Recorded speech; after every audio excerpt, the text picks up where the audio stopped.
Senator, nice to see you, sir. Thank you. It's always good to be back with you. And just back from Iowa. Absolutely. We're on the campaign trail having a lot of fun. This is an amazing country. We should all be very proud to be Americans. All right. Well, I look forward to maybe interviewing you in Iowa around the caucus, so I'll rope you into it right now.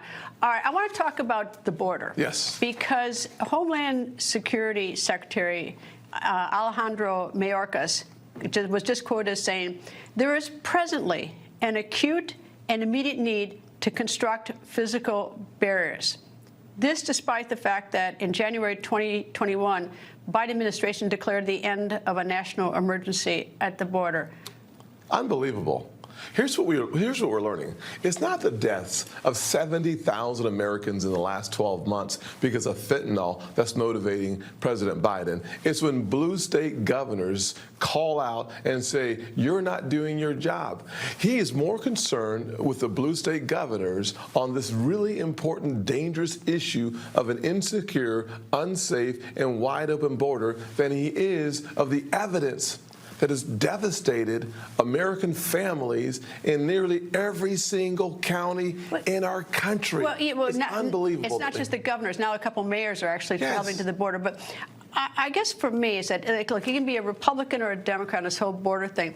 But for the secretary to suddenly decide that the borders are insecure, when night after night on every cable news network, they show video of people coming up to the border and crossing it. And I'm thinking to myself, does Mayorkas think we're all fools? He must, because if you think about this, they were literally just 3 weeks ago selling off the construction material to finish the wall for pennies on the dollar. What they've decided is a political calculus for 2024 and to appease not the American people, but their blue state governors. Well, how does he keep his job? And what do you say about the president? Because, I mean, this is the president's secretary. Absolutely. Well, listen, I say about the president, let's fire Joe Biden and hire Tim Scott. Now, there's a reason why I'm running. I'm running because I know America deserves better. The devastation and the travesty of justice that is happening because of an open, insecure southern border is measured in the lives of friends of mine who's lost their kids. A guy named Alan Shaw, the former business school dean of College of Charleston in Charleston. Well, okay, that's all right. So we've got a couple issues here. One is crossing the border and having basically chaos, and apparently Secretary Mayorkas is just discovering this today. Unbelievable. But the other is fentanyl, which is getting through the border. Even if we seal the border, we're still going to get fentanyl into this country. That is being produced by cartels. And so what would you do if you're president about those cartels? Would you send anyone into Mexico? Because the drugs are getting back in here. Well, three really important things that I'd say I would do as your next president. Number one, we should not only secure the southern border with a wall, but we should use the available military-grade technology to surveil the border. That would cost us about $5 billion. Number two, we should also sign into law my legislation that freezes the assets and sanctions the accounts of the Mexican cartels that have a net worth over $20 billion. I just wrote that bill. Why over $20 billion? Why not under $20 billion? Well, no. I mean, no. That's their net worth. So we would freeze all their assets, all their accounts. My point is that these Mexican cartels have accumulated a net worth in excess of $20 billion.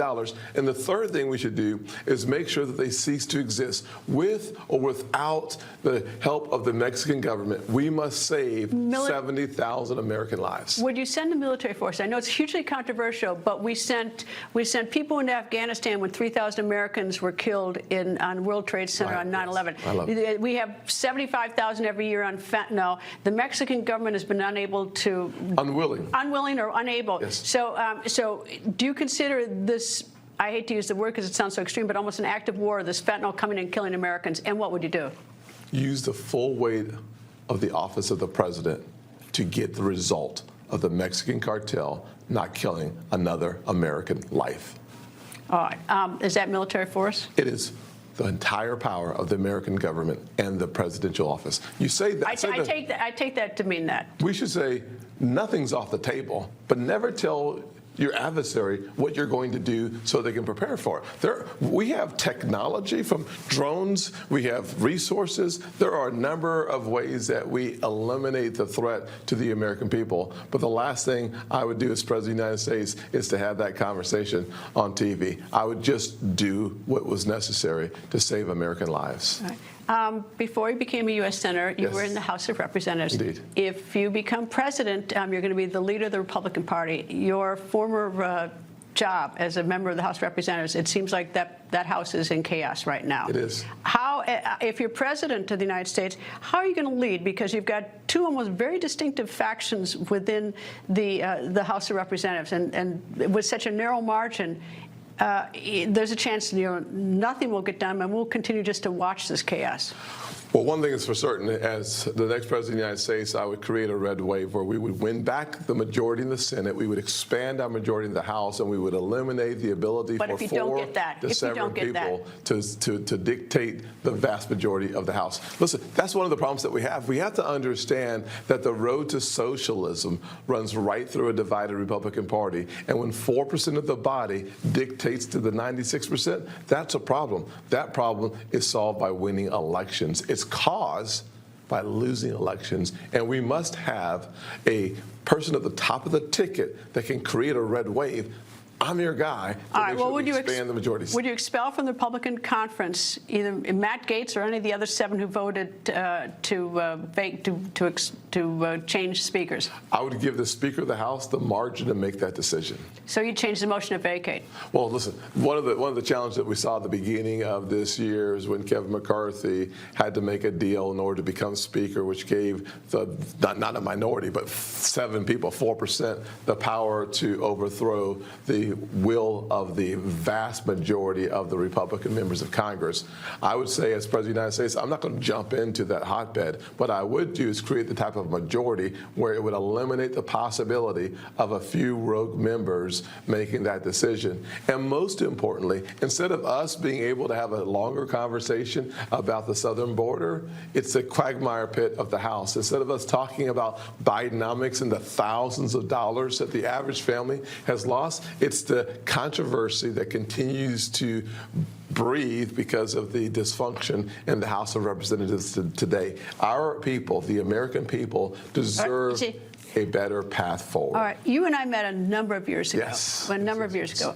And one of the topics that we first discussed was something that you were talking about with me, and you're actually the architect of, at least I think so, these opportunity zones to go into and create investments in these neighborhoods where there had not been able to attract investments before. It's now been about 10 years since you came up with the idea, 5 or 6 years since it was passed. Can you give me an update as to the success of these opportunity zones? Because our cities are falling apart, our urban areas. Yeah, one of the bright spots of the challenges that we're seeing in big cities is the development of my opportunity zones. We've seen about $75 billion, all private sector dollars, descend upon the poorest zip codes in America, leading to a 20% increase in property values, less than a 5% gentrification, and an 8% increase in wages. This is one of the most powerful forces for good in fighting poverty in a way that even $7 trillion of the world poverty did not. You know, it seems like it's. I've seen the success of it, but now we see things like in San Francisco. I think they're closing down 7 Starbucks. They're rolling out of these urban areas. Absolutely, of course. Well, here's what you can't do. You cannot have a lawless environment that is chaotic and attract any resources in the private sector.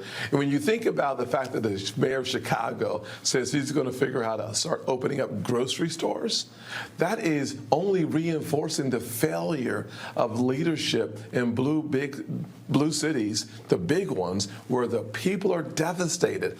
I'll be in Chicago soon talking about why it is that the LBJ's Great Society devastated poor communities, and specifically poor minority communities, where we have now seen the blue cities and the progressive proposition. It is simply a valueless, faithless, fatherless America, and the devastation of socialism is measured in unemployment, high crime and hope deferred, it makes the heart sick. Senator, thank you for joining me, and good luck, sir. Thank you, ma'am.